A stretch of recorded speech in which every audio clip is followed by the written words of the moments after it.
meeting to order. Pursuant to Governor Hill's March 29, 2023, revised code to suspend certain provisions of the open meeting law. DL chapter 38, section 18. Meetings of the Berkshire Hills Regional School District School Committee will be conducted both in person and remote through March 31st, 2025. The agenda items are those recently anticipated by the chair, now items listed and that we discussed. Items not listed may be brought up for discussion to the extent permitted by law. This meeting is being recorded by CTSD and school committee reporter, as well as members of the press, and will be broadcast. Once transcribed and approved, minutes will be made public and posted to our website. So first thing we'll do is to make a roll call of attendance. William Bowe here. Dan Hutchinson is not here. Jason Peter here. Bonnie Devine Here. Sarah Laura Here. Am I good, man? Yeah, Over. Bill Wheels here. Anthony here. Doris Ray. Here. Rich Owen here. And Stephen Dale chair. We have our sent to us packet, the minutes of April 13, 2023, for our motion to approve. Second. Motion second. Could I make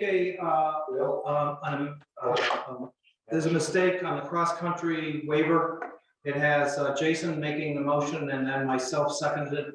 I did not second it and I didn't vote for it, so it should be seconded by, I don't know who, and accepted 8-1. He was seconded by Ed. Okay, perfect. Yep. Any other corrections? Roll call vote. Bill? Aye. Jason? Aye. Bonnie? Aye. Sarah? Aye. Bill? Yes. Corey? Aye. Rich? Aye. And aye. So it is unanimous. And the minutes of Okay, so we'll start with our roses and thorns, and we'll start with Muddy Brook and work our way up. So Katie, then our 2 grade students, and then Christy, and then cleaning up me too, and then I'll talk about a couple things at the district level. Okay, so I'll start with our thorn that still persists, which is staffing. We now had a retirement of a paraprofessional and resignation of a paraprofessional, so we were full in the first place. So we're still having trouble with staffing. We have a busy month coming up. Lots of field trips and visitations. We have screenings going on now for pre-K and EK kiddos, and kindergarten is later this month. We want to thank the West Oxford Library. They're going to be donating books to our first fifth graders tomorrow. And we just went through a high quality instructional material visit from the state. So they've visited our math classes, they've interviewed our teachers, and they'll be giving us a landscape analysis of how we're doing with the new math program. Great, thanks. What's going on at Du Bois? Okay, so next is it Friday? Next Thursday, the 7th grade has a field trip to Audubon. We're going to Pleasant Valley, and we're gonna go on hikes, and that's all I know at the moment. But yeah. Recently, the Du Bois Legacy Project has been going on field trips, like to the Wombat Freedom Farm, learning more about equality for like Black rights and LGBTQ rights. And we plan more field trips and how to talk about topics like this. And it is led by Ms. Bella Shapiro, Ms. Beth, and Mr. Jordan. We just don't start, I think you have advice is creating a lot of feedback for planning on work. do anything about Okay, well, that. Cool. wish I knew what to do. Just keep pressing. That's what I We're giving do. to one of them. Make sure you on Zoom, can turn off the volume on your device. Yeah, I did. Okay, keep going, Okay. start it. So the week before vacation, we had a spirit week, and yeah.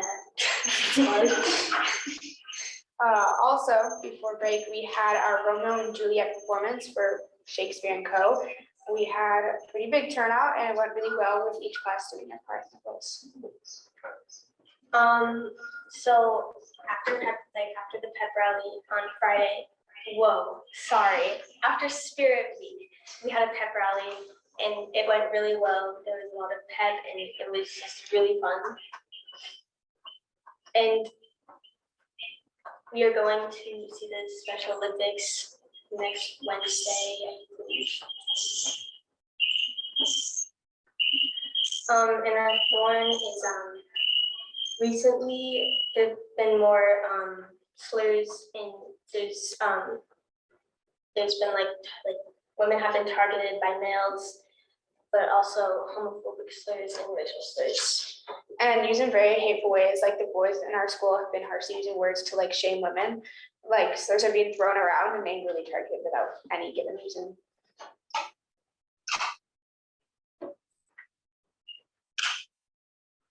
Great.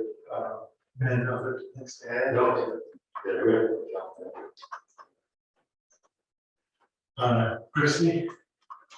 Yeah, I really have just one thing that I want to share today, and it's about the work this week that's been happening at the high school through our advisory.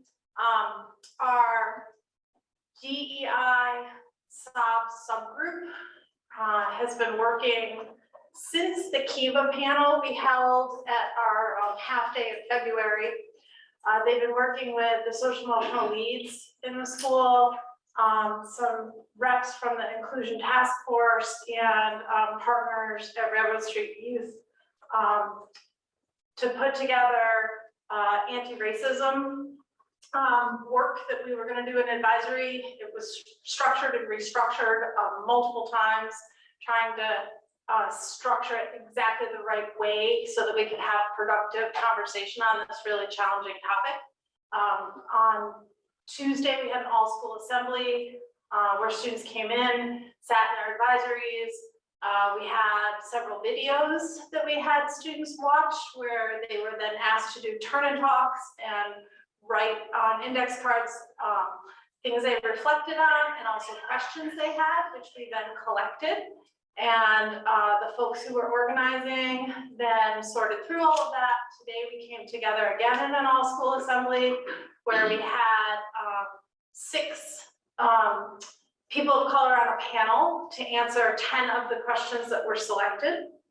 And Noelia Salonetti and Jordan Alston were amazing student leaders in this work and facilitated the conversation with the panelists. We took about an hour out of our day to engage in this conversation. The student body as a whole was incredibly respectful and listened thoughtfully as we unpacked what it means to actually be anti-racist, and just not being racist is not enough, and how we can ask individuals to step up in this work and how we as an institution have to step up in this work. There was certainly a lot of emotion that came with the whole experience, and this has to just be the beginning for us. We have to keep engaging in this work and plan for it thoughtfully, both in our professional development time and in our advisory time as we look forward into next year. But I can't say enough about how grateful I am for the people who joined us today, and particularly for the students who really stepped up to lead this work at the high school. So. Great. So I just want to share a couple of things, and this is really Christie's work, but as you know, we've had 2 of our 3 town meetings, so and they're both on Monday, but first, and much past their time, was Stockbridge approved our budget with no discussion, and then maybe 2 hours later, Great Barrington also approved their budget with no discussion, and they stayed for 3 more hours to debate other things. One of the things I shared, and it's very early, we're still just sort of getting final data around this, but the students have had a really extraordinary year in terms of college and post-secondary acceptances. And in a little bit, when the dust fully settles, I'll share like our 5-year running longitudinal report on that with all sorts of data, but the whole college application process is just getting more and more and more competitive, and percentages continue to, like, acceptance rates go down and number of applications go up, and it's extraordinarily stressful. And I just want to share a few highlights, and some of these were early, and some of them continue to come in, but within this year, and my apologies in advance for not capturing everything, like I can't read you the list of 125 graduates, but I can read you the list of 30 or so. 3 students going to Cornell, 2 to Dartmouth, 2 to Tulane, 2 to Northeastern, 2 to the University of Rhode Island in Vermont, and I think 2 to Johnson and Wales, 1 to Stanford, and 1 to Wesleyan and McGill. It looks like 12 going to UMass Amherst, several to the Honors College, another 12 going to BCC. 1 is going to Berkeley School of Music, 1 is going to Cooper Union, which if you don't know that, you should look up, but it's like a real neat little gem in New York City. 2 are going on Division I athletic scholarships, 1 to play baseball at St. John's, and 1 to play softball at Allianz, which is the former reconstructed Nyack College. Students going to Hudson Valley Community College, the students going to the postgraduate electrician program at McCann, the students going to work at the DADS, several gap years. And then this, I just heard at the town meeting, or on my way to the town meeting, 1 student's going to the Air Force Academy, and we haven't had somebody go to a service academy in decades.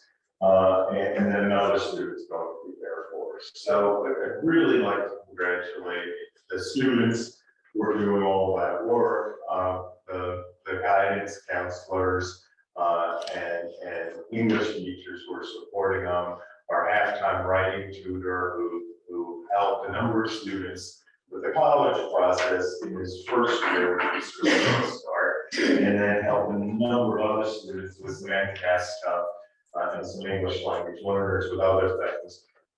And then the parents and the families who pulled it all together. But I'll be really excited to share the cumulative report when everybody fully signs up for the points. But we're in very, very good shape. So if it's okay with Steve, what I'd like to do is move one thing up from the bottom of the agenda to the top. Sitting behind me are a number of parents and America's worked for us for this year as a family liaison, or a parent and family liaison, with a particular focus on our English language learners and our Spanish speaking community. And she's done an exceptional job. And the arrangement this past year was to have her be employed through BIM, Volunteers in Medicine, as a contracted service, right? And I can't say enough good things about America and all the connections she's made, and I really appreciate that. Her, as this year comes to an end, she's about to transition to another role, and what I'm sharing is a job description for a parent and family liaison, and that would sit within the district and no longer at BIM going forward. So I think it's a really important position. I think we demonstrated in this pilot year that it's quite meaningful. And I'd like to get your support or respond to any questions and get your support to approve this job description. But there are also parents who are here. We're trying to meet regularly with Spanish-speaking parents about doing things to better meet their children's needs, and they're here in support of this. And at some point, maybe want to share something that we're speaking in support of that. But my quick ask is for a motion to approve it, and then I'd love to have a discussion about it. Sure. A motion to approve. So moved. Second, Motion. I think the motion was by Bill. Yes. And the second was by Bill. yeah. First, you're the minutes, the first. Discussion. How does this relate to PTA? Didn't you say, Peter, that the PTA has been recreated after a period of not being around? And is there a relationship between this responsibility and the PTA? There can and could be. So, and I explained this once, but I'll try to remind people quickly. At the elementary school, sort of the organizational structure for parents floors at the PTA. At the middle school, it's more around a school council, and by the time kids or young people get to the high school, it sort of shifts to largely booster clubs in support of athletic or artistic things, right? And some other ones. And then there's also school council.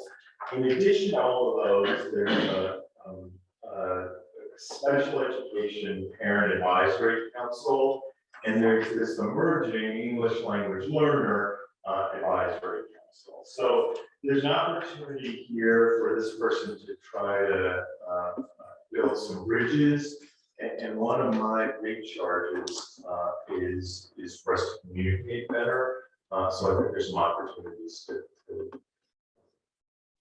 leverage all these different roles in organizations and relationships to start growing in this direction. I think it's great. I have no issue with it. Now, I kind of a bureaucratic question is, reporting to the director of learning and teaching. That's kind of a departure from the classic role of that, but that director of learning and teaching is typically not a supervisory role. Is the director of learning supervise anyone else? The reason, and this is interesting, and it may change in a different context, but the director of learning and teaching coordinates the work around English language learners. So there are 5 English language or ESL teachers across the district, and the director of learning and teaching plays a big role there. So we thought that made sense. I mean, in some ways, it's a report, the first good report to the principal, they're working across all 3 buildings. So that doesn't make a lot of sense. The other way to maybe elevate the role would have the person report to me directly. But from a time perspective, I don't know if that makes sense. Yeah, and I think what my concern is I like that. I love our director of learning and teaching role, as opposed to the assistant superintendent role. Right. I think the reason that you listed out all those Ivy League colleges and everything just a minute ago is because we were more than a decade in and have some folks globally on curriculum and operate with bureaucracy and running the school system. And I don't want to, I don't want to see that position more out of that at all. Okay. So that's, I mean, this is a discrete thing, and I'm not gonna make it stick out of it, but, we want people who work across buildings and deal with all 3 principles. Yeah, I mean, the other thing would be the person could report to me or my designee, and then I appoint the person that makes sense in their context with that.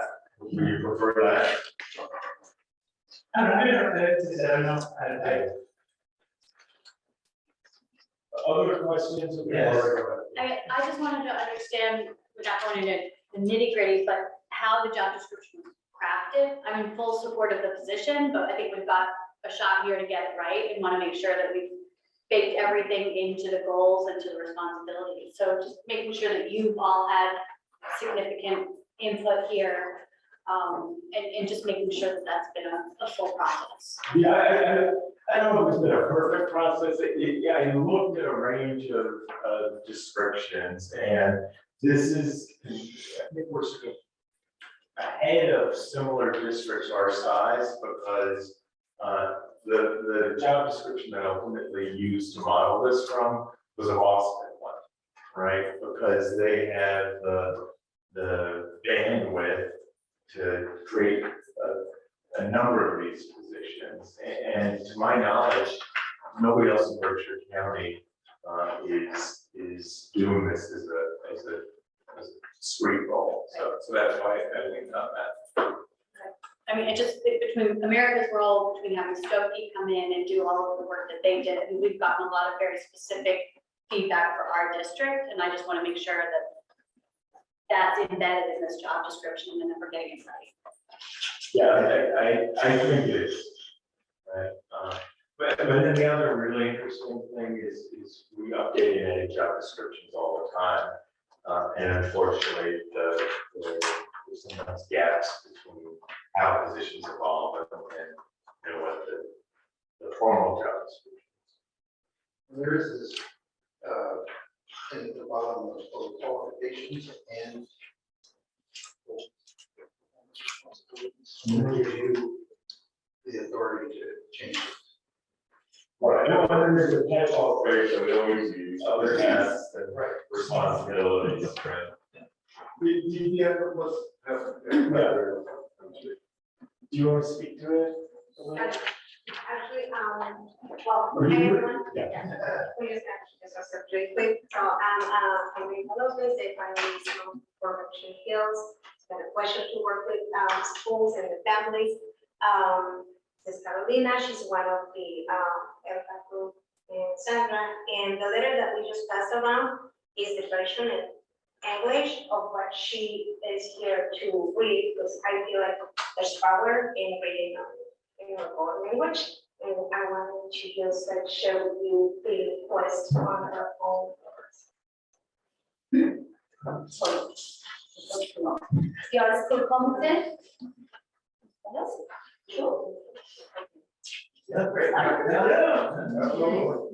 Estimado comité escolar, gracias por esta oportunidad de dirigirnos a ustedes. El pasado 5 de abril, el Consejo Asesor de Padres de Estudiantes de Inglés, KPI en español, nos reunimos con el señor Peter Dillon y le presentamos la necesidad de crear el puesto de enlace de familias a tiempo completo dentro de nuestro distrito. Y hoy nuevamente presentamos nuestra petición. Como padres y madres de familia, creemos que el establecimiento de esta función que trabaja a tiempo completo como parte del personal del distrito continuará beneficiando enormemente a nuestra comunidad y fomentando las relaciones más fuertes entre padres, estudiantes y escuelas. La posición de enlace de familias ha servido como puente crítico entre nuestras escuelas y familias, trabajando para asegurar que los padres y madres estén informados y comprometidos en la educación de sus hijos, proporcionando recursos y apoyo a los padres, facilitando la comunicación entre las escuelas y la familia y trabajando para identificar y abordar cualquier barrera de idioma o desconocimiento que afecte la participación de los padres en la educación de sus niños. El KPI, creemos que cuando los padres y madres pueden participar activamente en la educación de sus estudiantes, los resultados académicos mejoran y los alumnos están mejor preparados para triunfar en la escuela y más allá. Con un enlace de familias en el distrito, estamos seguros de que podemos hacer grandes progresos en el logro de estos objetivos y el fortalecimiento de nuestra comunidad. Actualmente tenemos un enlace de familias en nuestro equipo que ha demostrado logros sobresalientes en la construcción de relaciones entre nuestras escuelas y las familias. Algunos de sus logros notables incluyen organizar foros y talleres para las familias que han resultado en un mayor compromiso de los padres y mejores resultados de los estudiantes, organizar y facilitar conjuntamente con las maestras de inglés en la preparatoria, juntas para padres y madres de familia, lo cual propició un acercamiento y aclaró dudas del desempeño académico de sus estudiantes. Incrementar la participación de los estudiantes de inglés como segundo idioma en actividades extracurriculares dentro y fuera de las instalaciones escolares. Proporcionar valiosos recursos y apoyo a las familias necesitadas, como ponerlas en contacto con los servicios de la comunidad y ayudarlas con los servicios de traducción e interpretación.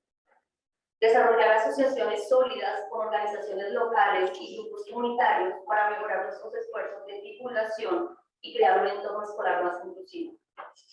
Con un enlace de familias de tiempo completo, estamos seguros de que podemos seguir construyendo sobre estos logros y trabajar hacia la creación de un distrito escolar más comprometido e inclusivo. Agradecemos su consideración a esta solicitud y esperamos con interés trabajar con ustedes para crear un futuro mejor para nuestros estudiantes de inglés como segundo idioma y sus familias. Atentamente, la directiva de CAPEL. Thank you for your time.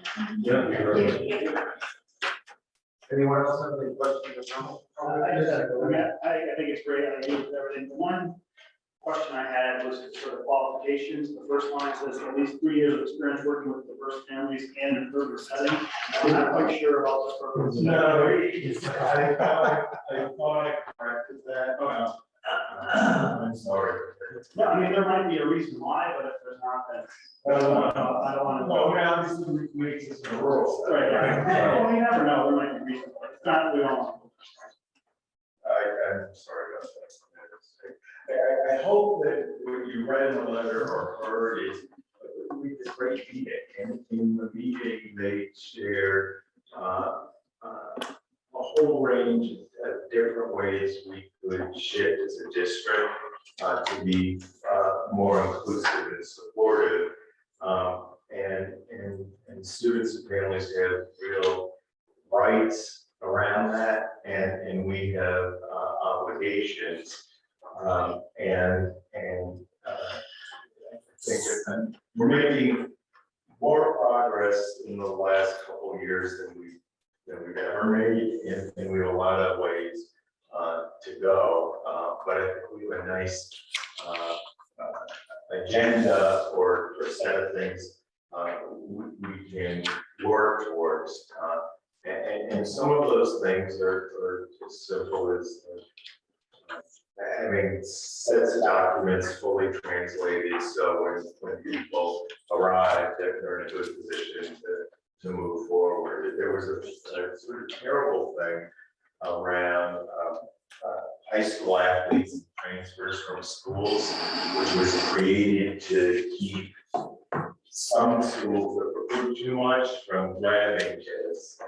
And there were like wait times, it's tied to stuff the MIAA, but it doesn't anticipate that people move into communities and those same rules. So we unpacked some of that. We're working on an internal set of documents so that teachers and staff can get things translated very quickly or interpreted if they need to be. And so students are, particularly next to the disciplinary stuff in the awkward position of translating for their parents, things related to them that somebody else should be translated, right? So I'm really excited about this. There's a lot we can do together. Yes, roll call. Bill. Hi. Jason. Hi. Bonnie. Aye. Sarah. Aye. Bill. Yes. Diane. Yes. Gordon. Aye. Rick. Aye. And I, it's unanimous. Thank you very much. Thank you very much. Thank you very much. And the next step on this is, now that you've approved it, we'll be advertising. I'll put together a search committee. You all get to be on the search committee, and we'll pick somebody on. Thank you, everyone. Yeah, great, thanks. Is there a boundary of a pay, is the pay What my recommendation is that the person's compensated at the rate of the directed study supervisor.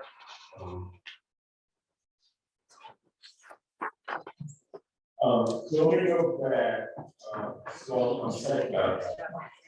So the next thing is our financial, fiscal year 23 financial statements and single audit.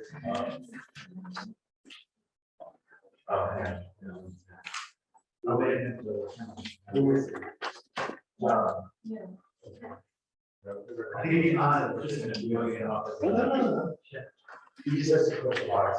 No, it didn't very, you just a quick box. Okay. John Jeskowitz, and correct me if I'm mispronouncing your last name, is joining us from Lansing to share our single audit and our financial statements and single audit. John, welcome and thanks for joining us. Can you sort of do what you typically do, which is a high level overview and then share any, and actually if there aren't any, but if you have any concerns, then we should be aware of. Yeah, absolutely. Well, so thank you for having me. I recognize a few faces, so I will keep my intro short. My name is John Jaswitz. I've been the lead auditor on Berkshire Hills Audit since FY16. I will let you guys know that this year's report is going to be the last one issued under the Melanson name. As of January 1st, we merged with another firm. So going forward, our reports will have a Markham letterhead. That is our new firm name. So yes, as requested, I will do a pretty high level review of just a couple of numbers. And if anyone has any questions, feel free to step in and stop me and ask away. And then I will touch on the single audit and anything like that. So the first, if anyone has financial statements in front of them, on page 12, not of the entire document, on the actual page number at the bottom. That is our statement of net position. This is all of your funds consolidated into one column to really show a big picture. It was really designed to make governmental entities look more like a set of business financial statements. So this is your general fund, all the revolving funds, all the grant funds, everything kind of consolidated into one. You guys look at those funds fairly regularly, so the only places I will draw your attention to, well, let's start at the very bottom. You'll notice a large negative number, a bracketed 55 million. And that really is just saying the total liabilities of the district are larger than the total assets. The main driving force of that is your OPEB liability, which is, I know, usually a talking point. About halfway to a third from the bottom, you will see total OPEB liability of 65 million. And that's really the main driving force of the large negative net position. I will point out that up in the top third of it, you will see, sorry, is somebody asking a question? No. Oh, okay, sorry. In the top third, you will notice there is a net pension asset. This is a direct opposite of what you guys have previously had on your financial statements in previous years. You guys have, in most districts, have a net pension liability due to the fact that, for the expected costs of, so normally this is a liability. It's a liability to the district. However, Berkshire County Retirement, their fund position is actually higher than their total liability. So they have a So it ends up actually being a negative liability, so it's actually an asset. Which is nice, because that brings up your net position a little bit. John, just to clarify, that's our share of the whole county's. I'm sorry, what was that? Is that our share of the entire county's amount? Yes, that's just your portion of it. So it's like Okay. the total multiplied by your percentage allocation.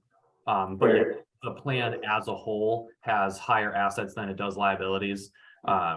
So that's why on your financial statements, it shows as an asset, where normally in previous years, it's a liability, because normally the liability exceeds the asset, but. Yeah. So those are the two kind of main driving things on your statement of net position. I will direct you 2 pages further on page 14. And this is your balance sheet. So you'll see columns for your general fund, your school choice fund, which is a major fund. And then the remaining information is shown in the non-governmental funds column. These are the normal amounts that you guys probably review regularly. So I will really only draw your attention to in the general fund column down near the bottom, the fund balance section. These obviously, this is your fund balance. So the committed amount of 203, that represents your capital stabilization fund. That's the balance in there. The assigned balance of 967,000 is majoritively made up of your reserve for E&D, which was 928, and the remaining amount in there was the reserve for encumbrances. The unassigned, which is right below it, the 1.3 million, that's essentially what gets certified as E&D. Does anybody have any questions on those? Okay. Because that's the main part of the numbers that I usually like to talk about.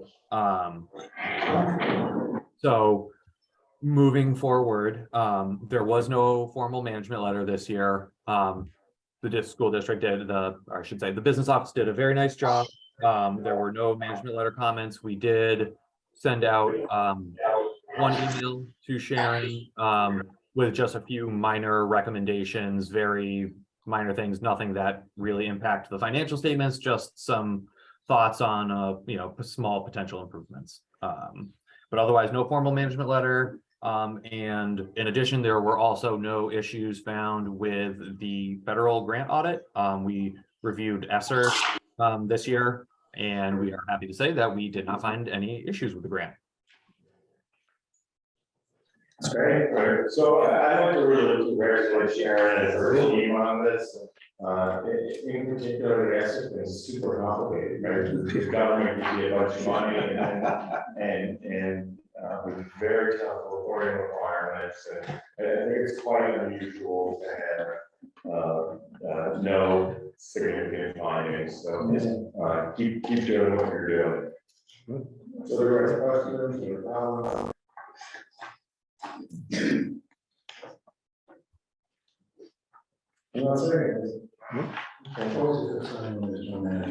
Yes. Yes. Well, I don't think it happens a lot. So I remember Steve more so, but that was not. This is we've come a long way. Yeah. Really. Yeah. Great. Do you have anything you want to add on our financial position or anything?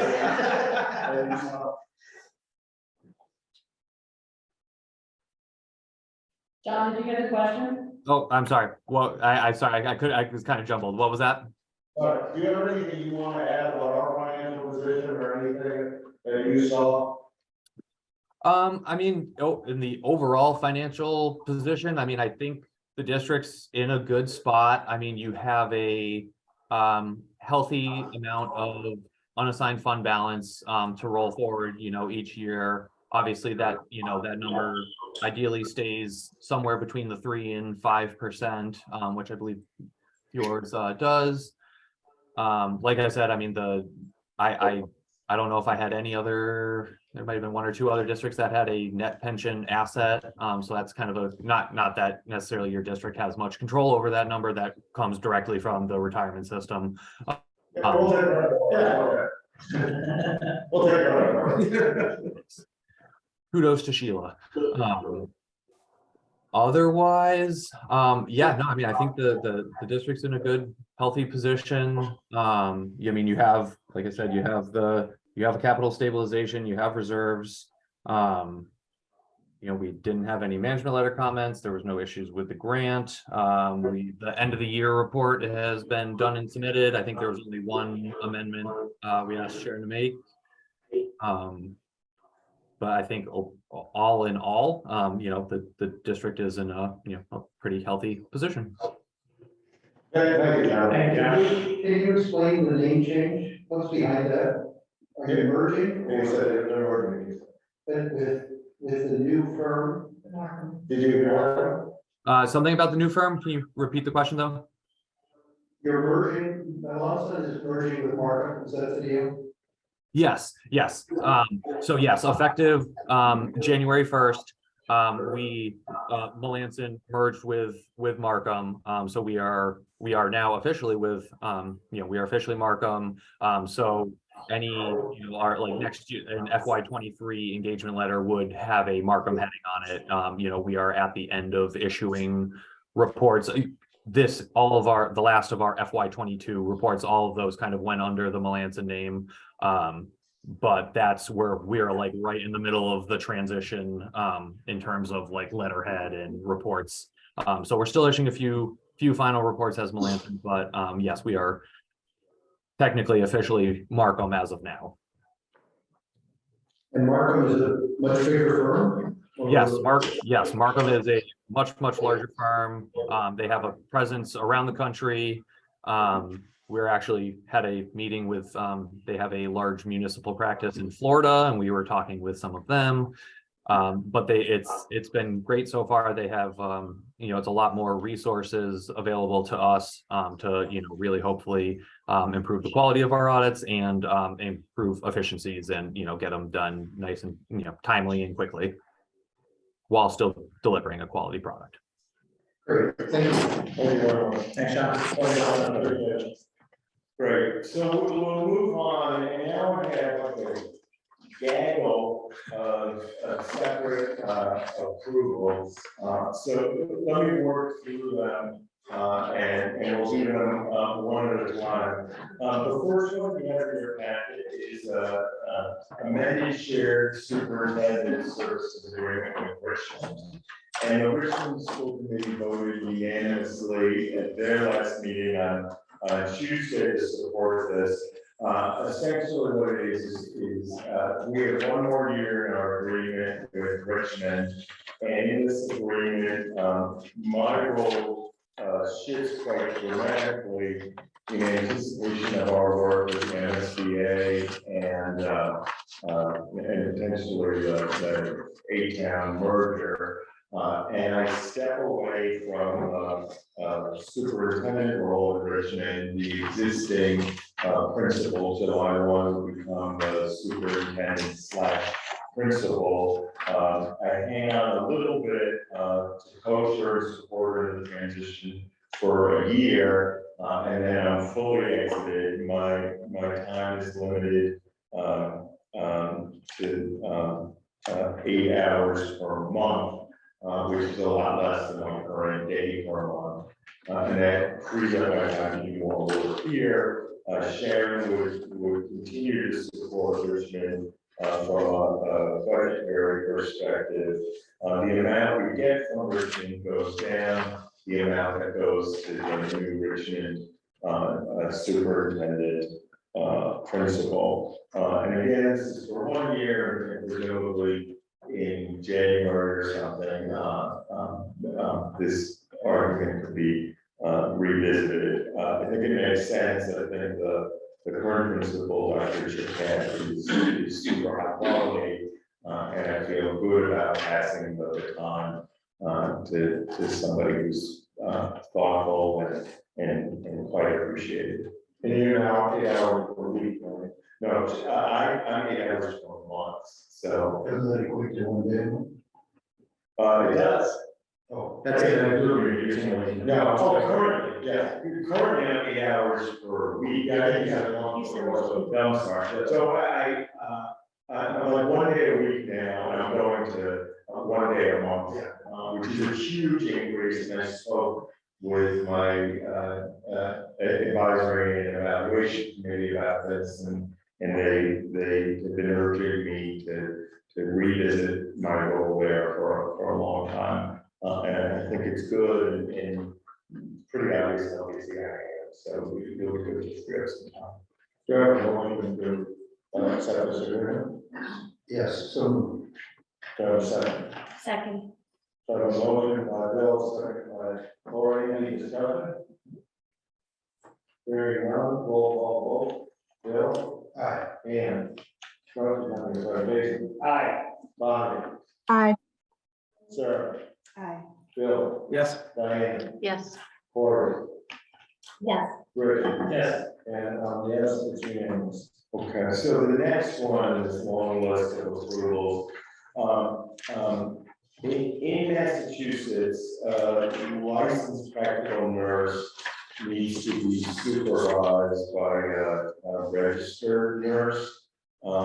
We have programs with students with complex medical needs that warrant a licensed practical nurse, and because the licensed practical nurse works under the RN's license and supervision, and because this takes up additional time outside of the nurse's regular school day, I'd like your approval to compensate the nurse with a stipend of $5,000. Which is parallel to what our instructional leads earn in their stipend for this year, paid retroactively to the beginning of this year. Do I have a motion to accept this memorandum of understanding? So moved. Do I have a second? Second. So I have a motion and a second, any discussion? Hearing none, and seeing none, roll call vote. Bill? Aye. Jason? Aye. Bonnie? Aye. Sarah? Aye. Bill? Yes. Diane? Yes. Corey? Aye. Rich? Yes. And I, it's unanimous. Okay, the next one is the Mountainside Pre-K program tuition rate. So we've talked to you about this before, and the early childhood education program at the high school is well on its way to becoming our third Chapter 74 program. So Christy and Keith did really good work there, and we're excited about that. As we're moving the program to a 5-day-a-week full-day program that charges tuition, we would like as incentive to our faculty or all our staff, and not just that, but if people that work for you have opportunities for childcare in a place they're working, they're actually much better and more focused employees, right? Because they're not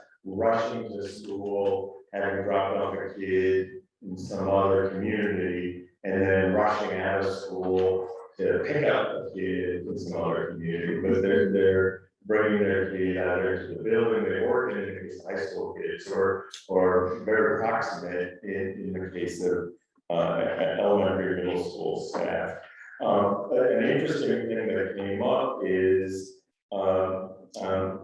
we need to do an MOU on this to be compliant with state ethics requirements, and if I afforded people a discount for tuition without having an MOU defining it as a benefit, it would be problematic. So I'd like your approval for this MOU. Every bargaining group in the district to support this, so we can offer this to our staff, and do that within the state ethics guidelines. Yeah, we want to do is have this, so. Done a second. Second? So the two bills are gonna have on that. Discussion. Hearing none, roll call vote, Bill. Aye. Jason. Aye. Bonnie. Aye. Sarah. Aye. Bill. Yes. Diane. Yes. Cory. Aye. Rick. Aye. And I, it's unanimous. Okay, thank you on Peter, can that. I just, it wasn't specifically on this, so I just want to wait till after that, but how does it work in terms of, will they also get preferred enrollment? Appreciate we determined that yet. We haven't advertised yet. Which is a different question. It doesn't come up as a benefit question, but. I would lean towards yes, but, I want to talk it through with Peter, but particularly with Peter to make sure there's no other ethics violation. So Yeah, yeah. it could be that it has to be first come, first served, and maybe that's the way we have to. Yeah, or, I mean, it could be a lottery, or it could be two lotteries, a staff lottery, and then a broader lottery if seats are open. I do want to be deliberate about it, right, that we're doing this as a service to our own folks, but also as a broader service to the community. And then it's a learning laboratory for our high school kids who are working with these young students, but we'll circle back on that. Sorry, I don't have an answer, but that's perfect. Yeah. So, the next one, we shared this previously, and this will be updated in the future handbook, but one of the things that came up, in some ways, Steve explains better than I can, but we're trying to do it, where the shift in phys ed requirements at the state level are actually our adherence to phys ed requirements at the state level. So our current guidelines are students take 3 semesters of phys ed over the course of their 4 years. And when the state visited us, they were very clear that it needs to be 4 semesters. So if you're a parent of a graduating senior, you got some emails about this, everybody freaked out, and we sent some more emails, people freaked out a little less. And we did everything we could to ensure that everyone is meeting this requirement before they graduate. But the long and short of it is, we used to just have people do 3 semesters of phys ed, and going forward for all grades, people are gonna do 4 semesters, but part of the reason we added a health position where it's really 4 semesters of phys ed and or health. So we're gonna easily meet the requirement going forward, but some people thought they checked all the boxes and they didn't. So just a process, question, this is a policy. Yes, that's what I And was so just. we have to have a policy, second reading, so we're done any of that. No, we've done none of it, but at the same time, the state said, you need to do this. So I get right it, I now. want to make sure we document across the. You go. I think we need a motion, do you have I can find a policy that requires 2 readings? And we have to do a motion to waive it and then vote on it, if that's the information. Or are we doing this for this year, or? Well, everybody's met the requirement for. We have our This- final 5 students who have something next week. Right. But it was a policy to change, So, but it wasn't. we either move to waive the policy, which I think takes like a 4 or or something. And then a motion to amend the policy, or we can just wait till our next meeting to bring something, to skip the policy subcommittee, bring something in writing for the next meeting and the meeting. Let's do that, if that's okay. And you got to knock on it, yeah, you got to knock it as rural, Yeah. because we haven't waived policy in, 20 years. So. No, and it's sort of way unseen. We don't read. So that's an update on that. The next one is in our budget, we have 2 instructional coaches. And those are positions that to date have been unfilled, and we've converted those resources into consultants to do the work. And we've also brought in a lot of grant money to bring people in. What Christie's sharing in her memo is that we're continuing to do really innovative work with the 9th and 10th grade. It makes sense to provide sort of additional support, particularly in reading and writing, in some ways parallel to the work we've been doing with our tutor in largely 11th and 12th grade. In this case, though, what we're asking to do is to convert or reallocate one of our 2 open instructional coach positions to a reading and writing interventionist at the middle school. So from a high school. So from a budget perspective, it's neutral. You don't need a permission to do that. You don't need a permission to create the position. Right. Well, but actually the position is we don't make a distinction in job descriptions. Because it's a teacher position, so I don't think maybe I don't even need your permission at all, but I do want Is it a separate line in the budget? it is a separate line item in the budget. I think we have to create the position, you know, teacher, the reading and writing intervention. Okay, so I think we have. Do we have one? We have them in the other buildings. We don't have a reading or writing interventionist at the high school. I'm not sure we need anything except you know it on us. That's I think too. Yeah, I think there's no requirement, that's what we do. And as long as Sharon decides, she has to move. And then I'll just be on here. Oh, the line, yeah, I think there's no requirement. Okay, so then, yeah, this is my formal notification, and thank you for your support on that. The next one is a request, and this is actually a new position, to create an assistant director of food services. And the job description is there. This is role both in support of the director and as a pipeline for a potential future director. So is this a stipend position? No, we're presenting this as a full-time position. So in our current structure, they're sharing work in the line for food service helpers, assistant cooks, and head cooks. And if one were to make an org chart, there'd be those 3, and then the assistant director of food services, and then the director of food. So this person's going to do a role, they're going to serve that also. Yes. Correct. So they're coming out of the contract. They would come out of the contract.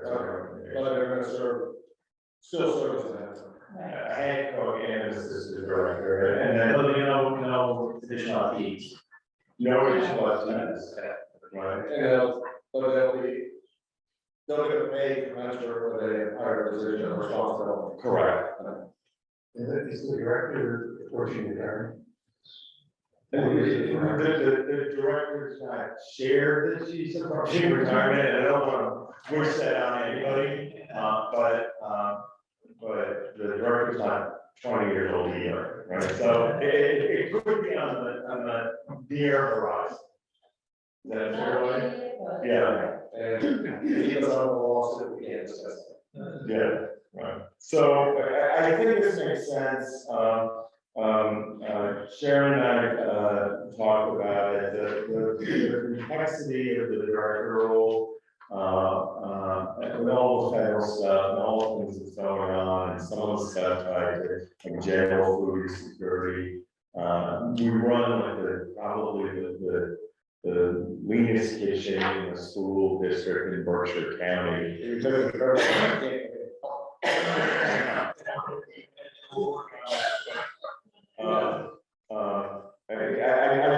think this is really forward thinking. And aside, Kathy used to come to us once every year to talk about numbers and such, every day's time, we have a lot of numbers, not seen her. Yeah. And it might be time to do that. The other thing, not everybody knows, and it's worth knowing, is during the pandemic for several years, the federal government covered the cost of lunch for everybody. And then when the federal government stopped doing it, Massachusetts is one of a handful of states that started doing it. And the good thing is more young people are eating. The challenging thing is we're serving that many more meals than we used to serve, which is already a lot to begin with. So Massachusetts is still paying for all meals for all. All meals, but like snacks and other things, individual some. And it is in the budget, in the proposed budget for next year as well. Right, it's still counting well, yeah, it's gonna be universal. Yeah. And we always lost money, and so this is a cost for our time. Yes. Yeah. Okay. So there's another motion to approve the position of assistant director of HR.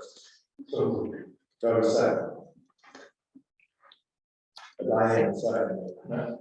Bill, is motion, second by Diane, any other discussion? Was this, Peter, you referenced federal regulations and stuff, was this written in conjunction with Iowa Wellness team? Just because I know a lot of food related items came up through this audit that she. This job description wasn't, but we do consult with them in all other areas. Anything else? So let's have a roll call. Bill. Aye. Jason. Aye. Bonnie. Aye. Sarah. Aye. Bill. Yes. Diane. Yes. Corey. Aye. Rick. Yes. And I, it's unanimous.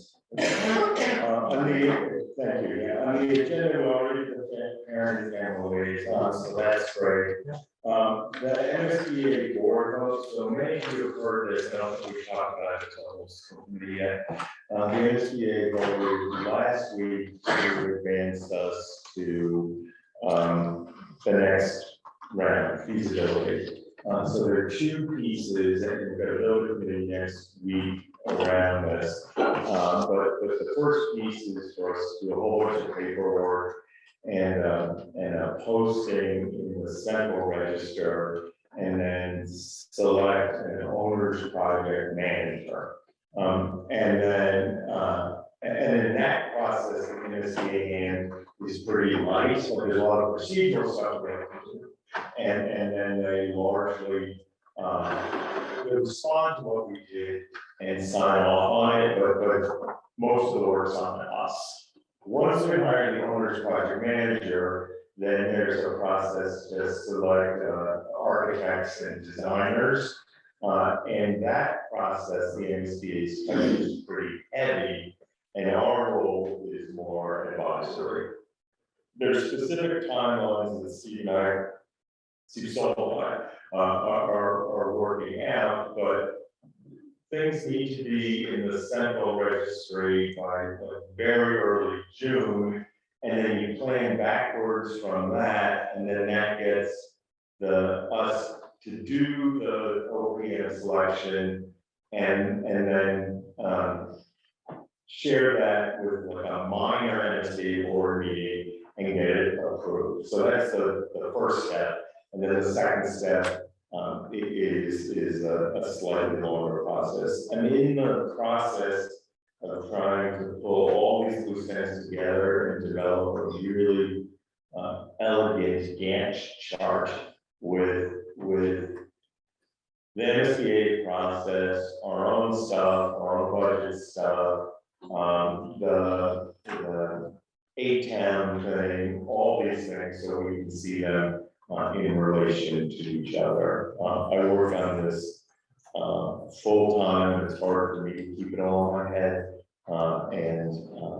So Steve and I will develop that with the MSBA, with lawyers, a whole bunch of things, so you have better context on that. Okay. The other thing that we'll start to do is, now's the time, we'll talk about this for a while, but well, the MSBA requires a building committee.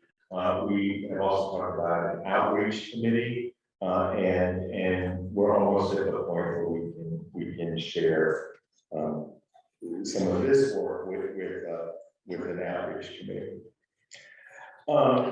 Just one other thing that is sort of two of them, sorry, the other night we had a really good CBTE meeting with a number of community partners, and Steve was there, and Jason was there, and Diane was there, and Will Conklin, and Regina from Railroad Street, and Dominic from Audubon, and a couple of folks from BCC, the Regional Employment Board, and it was amazing. So, and Keith organized it, and all the CBTE and those teachers. We all walk out there, so that's the end of it for 10 years. That's a teaser, and we're gonna have Keith come and maybe some of those people and recreate the spirit of that very quickly. It's well worth going to, and the school committee needs to be updated. And the only, it wasn't even negative, but it was so good, we now need to let the community know what we're doing, which we're not. That's the only thing that we're not doing well, and we will. Yeah, so really great, really exciting. So the Regional School District Planning Board continues to meet. We had a long meeting last night, and we'll share updates. They're trying to get to the point where there's consensus on an agreement, maybe by mid-June, for that board to vote to approve it. And then, and it's still in progress, right? And then the next step would be for it to go to some sort of vote in September or maybe October. And there's a clear path to do an initial vote around merging, and then a second vote tied to building the hospital. And I think it's clear that this is tedious at best, but when we're trying to do two projects, building project and the regional school district planning board, it becomes really difficult, but everyone there is very mindful of the fact that both need to go forward on parallel track, and that we're not willing or not, no one's asked us to slow down the building project. That's not what we're going to do. And we're both going to move forward and without interfering with each other. And there's times where we intersect, that's terrific. There are times where it's parallel, that's fine too. And the state's bought into that, the regional school district planning board has, and the school committee, that was the wishes of the school committee from the beginning. And we talked regularly with the Department of Elementary and Secondary about this, and they're reviewing it almost week by week. And I checked in with the MSBA on it, and the MSBA was very generous. 3 of the 4 districts that they would approve for feasibility study, they're letting them look at multiple options within those studies, which to my knowledge hadn't happened much in the past. So that's pretty exciting. The last one I just want to flag, we have some work to do. We've done a lot of stuff around like the traffic coming out of the high school, and the Department of Transportation installed all those flashing lights, which are exciting. There are more lights down there. I almost know what to do with, but I'm really glad they did that. Lately, we've had some issues both around athletic parking and safety. And there are 3 things that make me uncomfortable, and it's not really, I'm not bringing it up to discuss now, I'm bringing it up as an issue that we'll do some discussion of in the next 6 weeks, so we can start the new school year on a different foot. But in particular, there's an access road that goes by the old collaborative building, the girls softball field, that soccer field there, down to the boys baseball field, and that that was really intended for people with disabilities to be able to drive down, right? Like people with parking permits, or if they don't have a parking permit, they're just not able to walk there. And over time, that's got a little out of hand, and high school students who might be on teams that are down there are driving themselves down there. And parents who, like me, would do well to walk a couple hundred yards or drive themselves down. And there are reasons why somebody might need to drive down. If you go a cooler full of drinks that you're giving to the team, that is a good reason to drive down. But if you're just driving down, it's actually quite dangerous. Around the tennis courts where there's spectators, people, particularly track athletes, run on those trails. We need to do better. We'll meet with buildings and grounds and maybe even do a little ad hoc subcommittee to do some work on that. We'll come back to this committee with some recommendation and endorsement. Steve will likely make some shifts to some of the physical spaces. And it's just unconscionable that people occasionally feel so entitled that if we close the gate there, they drive around past the school on the fields to get there, right? It's not okay. And I'd much rather be firm about this on the front end, and I think it's a little out of control than not address it and come back to you about an injury or about a fatality. Okay, so a big headache, similar things at the drop off at Donnybrook. That's no good thing either. And occasionally pick up at Du Bois. The other thing I would bring this up, and the board was there, but it's been a school issue for almost a long time now. There's a fire lane at the high school. The fire lane is not, and it doesn't end at 3 o'clock. Believe it or not, school will still be on fire after 3. And the school committee has involved in some many shinings over the years, and something's done about it, and, 6 months later, the fire lane's completely blocked with cars. And so I think that's something. No, and this was in the front field that faces Route 7, there was an event going on 2 days ago when we were at the CBD thing, and a bunch of cars double parked, and it got a little misty, and people sat on the fire lane and watched the event from their cars, and that's not really good either. So we don't totally have the resources to police all this, but we can set expectations. And unfortunately, the consequences might ultimately, and I'm not sure when we'll land on this, but be tied to student participation, right? So if we share the rules and reiterate the rules and reiterate them 4 more times, and then a parent or a family continues to violate the rules, and we don't have a lot of recourse, and we put it to the police, ticket them, or we might tie it to students' participation in a given day. But we've got a lot of work to do there, and we'll work on that.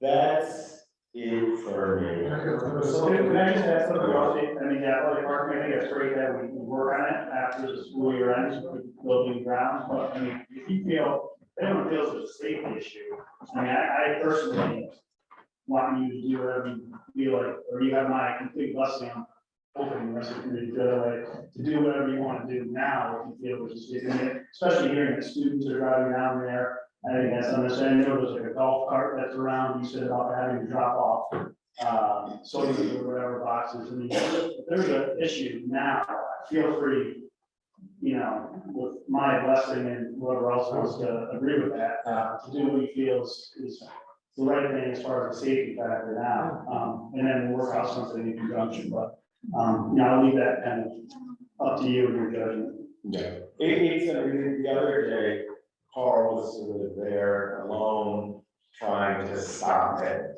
and he had a really tough time because the behavioral horse is out of the barn. Yeah. So we need to reset, but I appreciate what you're saying. Yeah. Well, just like the elementary school 3 years ago, if you want us to go around with, That's. safety vest around us, feel free to do that, and, assist in any way. Even when people bring down first, they drop them off, take it over back in the parking lot, and walk. Yeah. And so there are also simplifications about it. We'll ensure that people are safe for now and through here. And I really want to come up with a comprehensive plan. So, the policy is not met, buildings and grounds, Go ahead on that. superintendent's evaluation is not met. I don't know if we guys are listening. Finance subcommittee, not met. And negotiations, we are negotiating with 2 groups. The, law contract, and the, paraprofessionals and, what are you gonna do? Sorry, unit C. Nothing to report on yet, going well. Personnel. We've hired a new French teacher, Justine Lender, to start for next school year. And she's replacing, Catherine Elliott, who is, very, very hard to replace. Catherine's a remarkable teacher and colleague and mentor, so we're gonna, miss her, tremendously. The only other one I mentioned is, J.P. Oken is our new director of out of school time. And we'll have him come to a future meeting, introduce himself and tell us a little bit what he's doing. He is, filling Tom Kelly's former role, plus a little more. And he has a background as a teacher, and is working really hard on making stronger, connections, to the day program and student learning within that program, so we're super excited. Any older new business before the meeting? Any public comment? Unanimous consent, we are. Thank you very much.